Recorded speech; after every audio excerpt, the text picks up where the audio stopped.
இந்த பகுதிக்கு நிறைய நாம் கடந்து போவோம். கடந்த நாட்கள் முழுவதும் அநேக உதவிகள் செய்ய வேண்டும் என்று சொல்லி நாங்கள் பிரயாசப்பட்டது உண்டு. ஆனால் எங்களுக்கு அந்த அளவுக்கான போதுமான பணங்கள் இல்லாதனால அது ரொம்ப தடைப்பட்டு போயிருந்தது. இன்றைக்கு ஒரு சிறு விதையாய், ஒரு சிறு காரியமாய் இதை நாங்கள் செய்கிறோம். இதை பிரதர் அஸ்வின் என்று சொல்லி நான் சொன்னது போல் அவங்க யாருன்னே தெரியாதவங்க மூலியமாக பார்த்தது கூட கிடையாது, முகம் கூட பார்த்தது கிடையாது. ஆனால் ஆண்டவர் இந்த ஜனங்களையும் இங்கே வந்திருக்கிற உங்களையும் ஆண்டவர் என்ன செய்கிறார்? நேசிக்கிறார். அதனால தான் வயதானவங்களை ஆண்டவர் தெரிந்து வச்சிருக்கிறார்.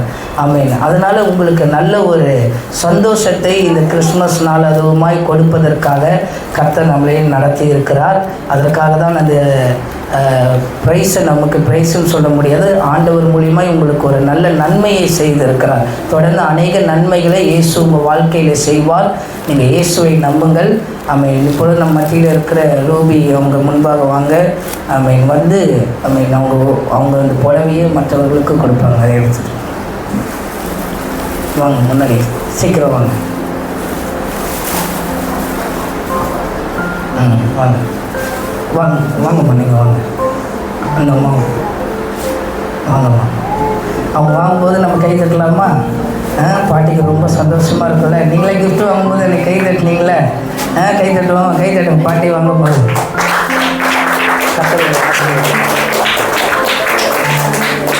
இந்த பக்கம் திரும்பி, இந்த பக்கம்.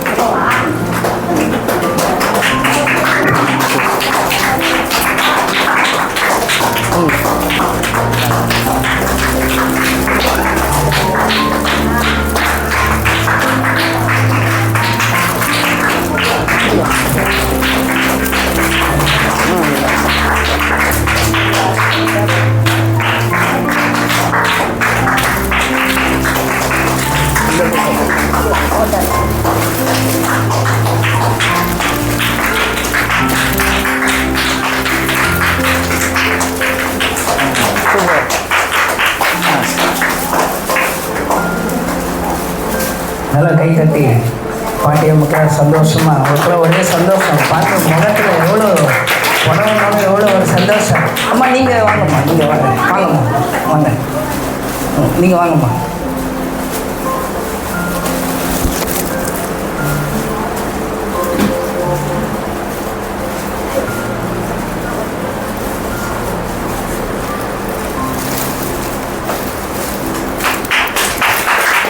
இல்லை நீங்கள் வந்து அவங்களுக்கு நீங்கள் வாங்க வாங்க வாங்க அவங்களுக்கு கொடுங்க, கொடுக்கறதுக்கு நீங்கள் கொடுங்க, வாங்கிக்கோங்க.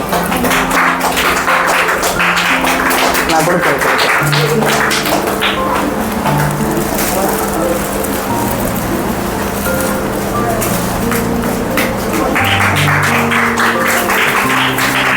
வாங்க வாங்க, கொடுக்குறேன், நான் கொடுக்குறேன், அம்மாவுக்கு நான் கொடுக்குறேன்.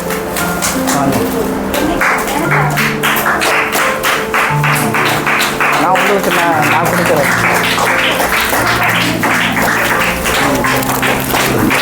இது இந்த அம்மாவுக்கு நான் கொடுக்கணும்னு ரொம்ப ஆசை, அதனால் நான் கொடுக்குறேன். சரி, ரொம்ப சந்தோஷம்.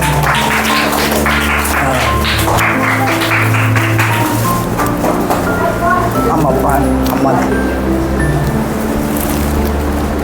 அவங்களுடைய தாயார் வந்து முடியலனாலும் ஜபத்துக்கு வந்து வருவாங்க வீட்டுக்கு. கொடுத்துருங்க. கர்த்தர் எல்லாரையும் ஆசீர்வதிப்பாரு. நல்ல கரங்களை தட்டி. ஆமாம், ரொம்ப சந்தோஷம். தொடர்ந்து கர்த்தர் நடத்துவார். இன்னும் வராதவங்க எத்தனை பேர்களும் இந்த இடத்துல இருக்கிறாங்க. என் இருதயத்தில் உங்களுக்கு எல்லாருக்கும் ரொம்ப சந்தோஷம். ஆனால் என் இருதயத்தில் ஒரு சின்ன ஒரு பாரம் என்னென்னா, இன்னும் நான் வெளியில் அங்கெல்லாம் இருக்கிறவங்க நிறைய பேர் இருக்கிறாங்க. அவங்க எல்லாருக்கும் கொடுக்கணும். இந்த பகுதி முழுவதில் இருக்கிற எல்லாருக்கும் நன்மை செய்யணும்னு எனக்கு ரொம்ப சந்தோஷம். அது நிச்சயமாக ஆண்டவர் செய்வார். யார் மூலியமாக ஆண்டவர் இந்த அற்புதத்தை செய்வார். ஒருவேளை நம்ம இந்த வீடியோவை பார்க்குறாங்க, நிறைய பேர் எனக்கு இந்த வீடியோவை பார்க்குறவர்கள் இருக்கிறீங்க.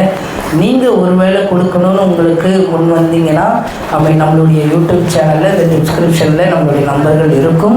நீங்கள் வந்து இடத்தை பார்த்து விசாரித்து அதுக்கப்புறம் கூட உங்கள் உதவிகளை நீங்கள் செய்ய தேவன் கிருபை தருவார்கள். இன்னும் கர்த்தர் அநேக ஆசீர்வாதங்களை உங்களுக்கு ஆண்டவர் தருவார். ஒரு சின்ன கர்த்தருடைய வார்த்தையை கேட்டுவிட்டு நம்ம கடந்து போகலாம்.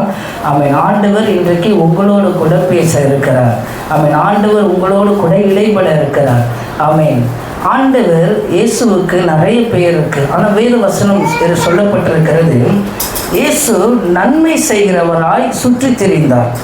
ஆமென். இன்னைக்கு எல்லாம் நன்மை செய்கிறதுக்கு சுற்றி திரிகிறானா இல்லை சும்மா சுற்றி திரிகிறானா? வாலிப பையனை பார்க்குறோம், அவன் சும்மாவே என்ன செய்கிறான், ஊரை சுற்றிக்கிட்டு இருக்கிறான். நானும் அது போல் வாழ்ந்தவன் தான். ஆனால் ஆண்டவரை ஏற்றுக்கொண்ட பிறகு ஆண்டவருக்காக வாழ, இயேசுவுக்காக வாழ ஆண்டவர் எனக்கு உதவி செய்தார். அப்போது நம்ம இயேசுவை பாருங்கள், நன்மை செய்கிறவராய் அவர் சுற்றி திரிகிறார். அவர் மாத்திரம் இல்லை, அவரை ஏற்றுக்கொண்ட ஜனங்களும், அவரை ஏற்றுக்கொண்ட சபையும், அவரை ஏற்றுக்கொண்ட சீஷர்களும், ஊழியக்காரர்களும் எல்லாருடைய எண்ணத்திலையும் இயேசு அதை போட்டிருக்கிறார், நன்மை செய்ய வேண்டும் என்று சொல்லி. நீங்களும் உங்கள் வீட்டு பக்கத்தில் அநேகர் இருக்கலாம், உங்களுக்கு பக்கத்தில் இருக்கிறவங்க தெரிந்தவங்க இருக்கலாம், அவங்களுக்கு உடம்பு முடியாமல் இருக்கலாம், நம்ம இல்லைன்னா பிசாசு பிடியில் இருக்கலாம். எந்த இதில் இருந்தாலும் இந்த சபைக்கு கூட்டிகிட்டு வாங்க, அவங்களுக்காக நாங்கள் ஜெபிக்கிறோம். நீங்கள் காசோ பணமோ பொருளோ பொண்ணோ இதை நாங்கள் எதிர்பார்க்கலை. நீங்கள் வந்து இங்கே அற்புதத்தை பெறும்போது அது எனக்கும் சந்தோஷம். எனக்கு மேலே இருக்கிற ஆண்டவராகிய இயேசு கிறிஸ்துவுக்கு உங்களுக்கு அற்புதம் செய்வதில் ரொம்ப சந்தோஷம். யாருக்கு உடம்பு சரியில்லைனாலும் இந்த சபையிலே நீங்கள் கூட்டிகிட்டு வாங்க. அம்மாலாம் நாங்கள் அடிக்கடி வருவாங்க, ரொம்ப சந்தோஷமாக இருக்கும். அதனால் உடனே நம்ம பொட்டு வச்சவங்க தான் வரக்கூடாது, கமல் கட்டிட்டு தான் வரணும், அப்படிலாம் எதுவுமே கிடையாது. நீங்கள் இயேசுவை ஒரு முழு மனதோடு எனக்கு வாழ்க்கையில் அற்புதம் செய்யணும், என் பிள்ளைகளுக்கு நன்மை செய்யணும்னு நினச்சி நீங்கள் வரும்போது ஆண்டவர் உங்கள் இருதயத்தை தான் பார்ப்பார். ஆமென். உங்களுடைய தோற்றத்தெல்லாம் இயேசு பார்க்க மாட்டார். நீ பொட்டு வச்சிருக்கிறியா, நீ கம்மல் குத்திருக்கிறியா, இதெல்லாம் ஆண்டவர் பார்க்க மாட்டார். இருதயத்தை ஆண்டவர் பார்ப்பார். அந்த இருதயத்தின் வேண்டுதல் படி கர்த்தர் உங்கள் வாழ்க்கையிலே நன்மையானதை செய்வார். ஒரு வசனத்தை எடுத்துக்கொள்வோம். லூக்கா எழுதின சுவிசேஷம், ஆமென், 2வது அதிகாரம் 37வது வசனத்தை வாசிப்போம். லூக்கா எழுதின சுவிசேஷம் 2வது அதிகாரம் 37வது வசனத்தை அந்த இடத்துல நாம் வாசிப்போம். ஏறக்குறைய 84 வயதுள்ள அந்த விதவை, ஒரு விதவை தேவாலயத்தை விட்டு நீங்காமல் இரவும் பகலும் உபவாசித்து ஜெபம் பண்ணி ஆராதனை செய்து கொண்டிருந்தாள். அவளும் அந்நேரத்தில் வந்து நின்று கர்த்தரை புகழ்ந்து எருசலேமிலே மீட்புண்டாக காத்திருந்த யாவருக்கும் அவரை குறித்து பேசினாள். இந்த வேதத்தில் சொல்லப்பட்டிருக்கிறது, அநேக சத்தியங்கள் சொல்லப்பட்டிருக்கிறது. இதுல ஏறக்குறைய 84 வயதுள்ள ஒரு விதவை தேவாலயத்தை விட்டு நீங்காமல் இருக்கிறார். எத்தனை வயசு? 84 வயசு. இதே வேத வசனம் நமக்கு சொல்லி இருக்கிறது. ஆமென். நம்மளுடைய ஆயுசு நாட்கள் 70 வருஷம், பலத்தின் மிகுதியினால் 80 வருஷம் சொல்லி வேத வசனம் நமக்கு சொல்லப்பட்டிருக்கிறது. அப்போ 80 வயசுனாலே அது நமக்கு ஒரு தள்ளாடுற ஒரு வயசு தான், பலவீனமான ஒரு வயது தான். ஆனால் இந்த வேதத்தில் அநேகர் குறிப்பிடப்பட்டிருக்கிறது. ஆனால் இந்த விதவையை பாருங்க, கணவர் இறந்திருக்கிறாரு, அவங்களுடைய வயசு 84 வயசாகுது. ஆனால் அந்த 84 வயசிலும் வசனம் சொல்லப்பட்டிருக்கு, அவங்க தேவாலயத்தை விட்டு பிரியாமல் இருக்கிறாங்க, எப்பொழுதும் தேவாலயத்தில் இருக்கிறாங்க. ஆமென். நாமளும் இந்த தேவாலயத்திலே இந்த கடைசி நாட்களிலே இருக்கிறோம். நம்ம நினைக்கிறோம் நமக்கு பலவீனம், வயதான நமக்கு பலவீனம், சரீர ரீதியாக நமக்கு பலவீனம் இருக்கும். ஆனால் நமக்குள்ள ஒரு ஆவி இருக்கும். இந்த மனுஷனுக்குள்ள ஆவி, ஆத்மா, சரீரம்னு இருக்கும். இந்த ஆவியில் இருக்கிற பலன்தான் நம்மளை உயிர்ப்பிக்கும். நீங்கள் இந்த 84 வயதானாலும் அந்த வயதான பாட்டி எங்கே இருக்கிறாங்க என்றால் தேவாலயத்திலே தரித்து இருக்கிறாங்க. நீங்களும் இங்கே இருக்கிற தேவாலயத்தில் எப்பொழுதும் இருக்கணும் இல்லை, கிடைக்கிற நேரத்தில் நீங்கள் இங்கே வரும்போது கர்த்தர் உங்களை அபரிவிதமாய் ஆண்டவர் ஆசீர்வதிப்பார். ஏன்னா வயதானவர்களுடைய ஜெபத்தை ஆண்டவர் கேட்பார். அவர்களிடத்திலிருந்து தான் ஆசீர்வாதம் புறப்படும். இந்த வேதத்தில் அநேக சத்தியவான்கள், பரிசுத்தவான்கள் தங்கள் வாழ்க்கையில் நடந்து வந்திருக்கிறாங்க. இவங்க எல்லாம் ஆசீர்வதிக்கப்பட்டது அவங்க வயதில், அவங்க தகப்பனார் நல்ல வயது சென்ற பிறகு அவங்க மேலே கரங்களை வைத்து அவங்கள ஆசீர்வதித்து ஜெபிப்பாங்க. இப்படி இந்த விதவை தேவாலயத்தை விட்டு பிரியாதவர்களாக இருக்கிறார். இரவும் பகலும் உபவாசம் இருந்து ஜெபிக்கிறார். ஆமென். 80 வயசு இல்லை, இப்போலாம் 40 வயசு, நான் 35 தாண்டிட்டாலே சுகருன்னுறாங்க. என்ன சுகர் வந்துருச்சுன்னுறாங்க. கேட்டால் அதை சாப்பிடக்கூடாது, இதை சாப்பிடக்கூடாது, டீயில் சர்க்கரை போடக்கூடாது, பாலில் எதோ ஊற்றக்கூடாது, இல்லை உப்புமாக்கு சர்க்கரையை தொடக்கூடாது, என்னென்னமோ சொல்கிறாங்க. ஏன்னா 35 வயசுக்கு மேலே வியாதி சுகர் வந்துருச்சுன்றான், ப்ரெஷர் வந்துடுது, பிபி ஏறிடுது, ப்ரெஷர் ஆயிடுச்சுன்றான். அதனால் ஒரு சாக்லேட்டை வாங்கி வாயில் மென்னுட்டு என்ன செய்கிறாங்க, உட்காந்துட்டு இருக்கிறாங்க, ப்ரெஷர் அதிகமானனால. பாருங்க, இப்படி நோய்கள் அதிகமாகிட்டே போகுது. ஆனால் இந்த வயதானவர்களை பார்க்குறோம், இரவும் பகலும் உபவாசம் இருந்து ஜெபிக்கிறாங்க. உபவாசம்னா சாப்பிடாம இருந்து தேவாலயத்தில் ஜெபிக்கிறாங்க, வீட்டில் இருந்து ஜெபிக்கிறாங்க. எப்படி இந்த பலன் அவங்களுக்கு வந்தது? ஆண்டவராகிய இயேசு கிறிஸ்து தான் நமக்கு அந்த பலனை தர முடியும். நம்மளுடைய பலத்தினால எதுவும் செய்ய முடியாது. ஆனால் கர்த்தராகிய இயேசு கிறிஸ்துவின் இடத்திலிருந்து வருகிற பலன் நம்மளை ஆரோக்கியம் உள்ளதாய் அதை மாற்றும். இன்றைக்கு நானே சில நேரத்தில் அதிகமாக உபவாசம் இருக்கிறது இல்லை, வாலிப வயதில் இருக்கிறேன். ஆனால் இந்த தாய்மார் இடத்துலேருந்து நம்ம கற்றுக்கொள்ள வேண்டியது, இரவும் பகலும் உபவாசம் இருந்து அவங்க ஜெபிக்கிறாங்க. அந்த உபவாச ஜெபம் அவங்க வாழ்க்கையில் ஒரு தீர்க்கதரிசியாய், ஒரு வல்லமை நிறைந்ததாய், பலருடைய நோய்களை தீர்க்கிறதாய் மாறின ஒரு ஊழியக்காரியாய் இந்த வயதான 84 வயது உள்ள இந்த பாட்டியை பார்க்க முடிந்தது. அப்படி இரவும் பகலும் ஜெபிக்கிற ஒரு பாட்டியாய் அவங்க இருந்தாங்க. இன்றைக்கு 84 வயது பெருசல்ல, வயதானது பெருசல்ல. இயேசுவின் இடத்திலே வருகிறவர்கள், இயேசுவினை ஏற்றுக்கொண்டுகிற எல்லாரிடத்திலும் ஒரு பலன் இருக்கும். ஆண்டவர் ஒரு பலத்தை கொடுப்பார். வாலிப வயசுல ஆபிரகாமுக்கும் ஈசாக்குக்கும் வாக்கு பண்றார். ஆபிரகாமுக்கும் சாராளுக்கும் வாக்கு பண்றார், நான் உனக்கு ஒரு குழந்தைய தருவேன்னு சொல்லி. எத்தனை வயசுல? ஒரு 35-40 இருக்குமா, 40-45 வயசுல சொல்றாங்க.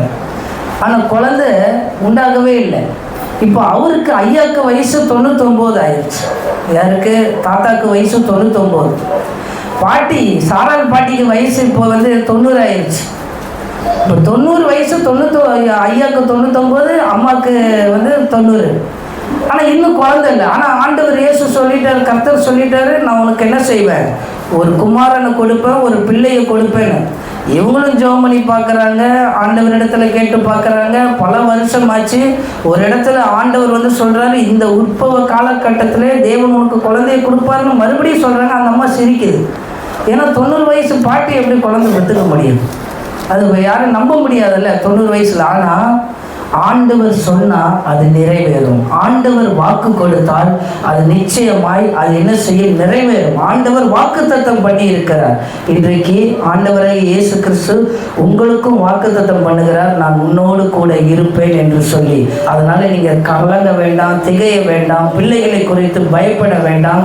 இயேசுவின் இடத்துல உங்கள் காரியத்தை ஒப்புக்கொடுங்கள், நான் உன்னோடு கூட இருப்பேன் என்று சொல்லி கர்த்தர் வாக்கு கொடுக்கிறார். இப்போ 90 வயசு பாட்டி இப்போ என்ன ஆவாங்க, கர்ப்பம் தரிக்கிறது. அந்த இடத்துல ஒரே ஆச்சரியம். இந்த உலகத்தில் எங்கேயும் நடக்கக்கூடாத ஒரு அதிசயம், 90 வயசு பாட்டி ஒரு குழந்தைய பெற்றெடுக்குது. இன்றைக்கெல்லாம் இருந்திருந்தா இன்ஸ்டாகிராமில் போட்டிருப்பான், ஃபேஸ்புக்கில் போட்டிருப்பான், நான் அப்புறம் என்ன 10 அடிக்கு பேனர்லாம் வச்சுருப்பான். முதல் பிறந்த நாள்லாம் பயங்கரமாக கொண்டாடி இருப்பான். இன்றைக்கி 90 வயசு பாட்டிக்கு குழந்தை பிறந்ததுன்னா இந்த ரோட்லேருந்து இந்த ரோடு வரைக்கும் லைட்டை வச்சு, அப்புறம் என்ன கொடியை கட்டி, பட்டாசை வெடித்து என்னென்னமோ பண்ணியிருப்பான். அவ்வளோ ஒரு சந்தோஷம் 90 வயசில் பெற்றெடுக்க முடிகிறது. எப்படி? தேவனுடைய பலன். அந்த தேவனுடைய பலன் உங்கள் வாழ்க்கையிலும் கிரியை செய்யும். உங்களுடைய வாழ்க்கையில் அந்த தேவனுடைய பலன் கட்டுகளை அறுக்கும், நோய்களை நீக்கும், பாவங்களில் இருந்து உங்களுக்கு விடுதலை கொடுக்கும். அப்போ இந்த 90 வயசுக்கு மேலே மரணம் வந்த பிறகு எனக்கு என்ன வாழ்க்கை இருக்குன்னு நினைக்கக்கூடாது. அதற்கப்புறம் தான் நமக்கு வாழ்க்கையே இருக்கு. அதுதான் நித்தியமான ஒரு வாழ்க்கை. அந்த வாழ்க்கைக்குள்ள உங்களை கொண்டு போகிறதுக்காக தான் கர்த்தர் ஊழியக்காரர்களை எங்களை தெரிந்து வைத்திருக்கிறார். நாங்கள் சத்தியத்தை சொல்லுகிறோம். இன்றைக்கு 80 வயதோ 90 வயதோ, வயது தேவனுடைய பார்வையில் ஒரு விளக்கம் அல்ல. நோய் தேவனுடைய பார்வையிலே ஒன்றுமில்லை. கர்த்தர் உங்களுக்கு வாக்கு கொடுத்ததை ஆண்டவர் நிச்சயமாய் எத்தனை ஆண்டுகள் ஆனாலும் வைராக்கியம் கொண்டு அதை நிறைவேற்றுவார். உங்களுக்குள்ளே அந்த நம்பிக்கை இருக்க வேண்டும். ஆமென். நான் ஜெபிப்பேன். ஆமென். நான் ஜெபித்தா இயேசு எனக்கு அற்புதம் செய்வார். நான் ஜெபித்தா ஆண்டவர் எனக்கு விடுதலையை கொடுப்பார் என்கிற நம்பிக்கையோடு நீங்க சபைக்கு கூட இல்லை, வீடுகளில் உட்கார்ந்து இயேசுவை கூப்பிட்டு பாருங்க. இயேசு உங்க வாழ்க்கையில ஒரு அற்புதத்தை செய்வார். உங்க வாழ்க்கையை இயேசு கிறிஸ்து மாற்றுவார்.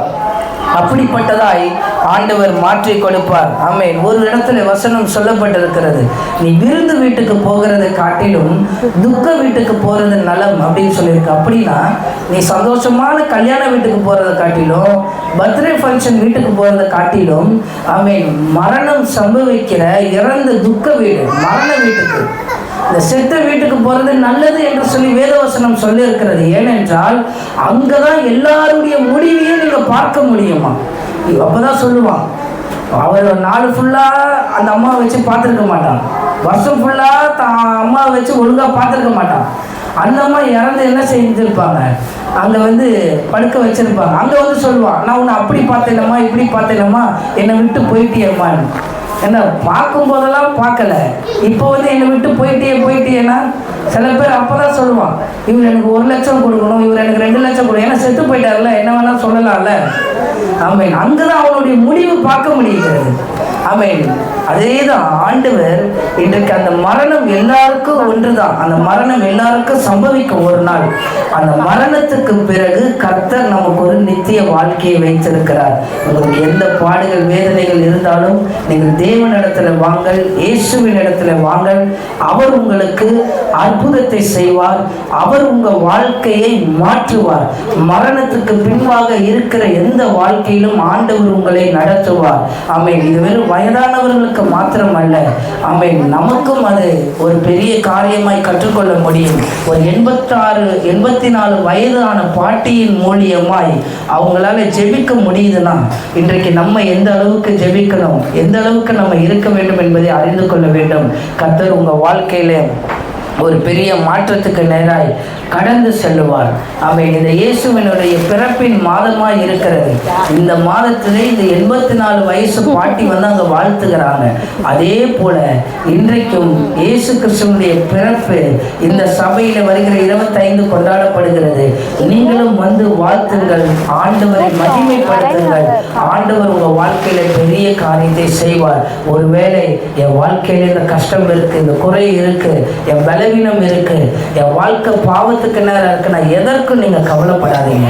உங்கள் கவலைகளை எல்லாம் இயேசுவின் இடத்துல சொல்லுங்கள். நீங்க பயப்படாதீங்க. உங்க வாழ்க்கையில இயேசுவின் இடத்துல உங்க காரியத்தை சொல்லுங்கள். ஆண்டவர் உங்க வாழ்க்கையில ஒரு மாற்றத்தை நிச்சயமாய் செய்ய வல்லமை உடையவர். ஒரு 84 வயது ஆமென் வயதானவர்னால எழுந்து உபவாசம் இருந்து ஜெபிக்க முடியும் என்றால், அந்த நுகத்தடிகளை முறிக்க முடியும் என்றால் நம்மளாலையும் முடியும். கர்த்தர் நமக்கும் அந்த கிருபையின் பலனை கர்த்தர் கொடுப்பார். நம் கண்களை மூடி நம்ம ஜெபிக்கலாமா? ஒரு நிமிடம் வந்தவர்களுக்காக நம்ம சொல்லி ஜெபம் பண்ணுவோம். அவங்களுக்கு இருக்கிற எல்லா பலவீனங்கள், எல்லா குறைகளை இயேசு கிறிஸ்து மாற்ற வேண்டும் என்று சொல்லி ஆமென் கண்களை உயர்த்தி ஜெபம் பண்ணுவோம். ஆண்டவரே, வந்த ஒவ்வொருவருக்காக நாங்கள் ஜெபிக்கிறோம். ஆண்டவர் ஒரு பெரிய மாற்றத்துக்கு நேராய் நீங்கள் இவர்கள் வாழ்க்கையை கொண்டு வரும்படியாய், பெரிய கிருபைக்கு நேராய் கொண்டு வரும்படியாய் இன்றைக்கு யார் வர வேண்டும் என்று சித்தம் வைத்திருக்கிறீரோ ஆண்டவர் அதை கிருபை செய்ததுக்காக ஸ்தோத்திரம். ஹல்லேலூயா, ஹல்லேலூயா.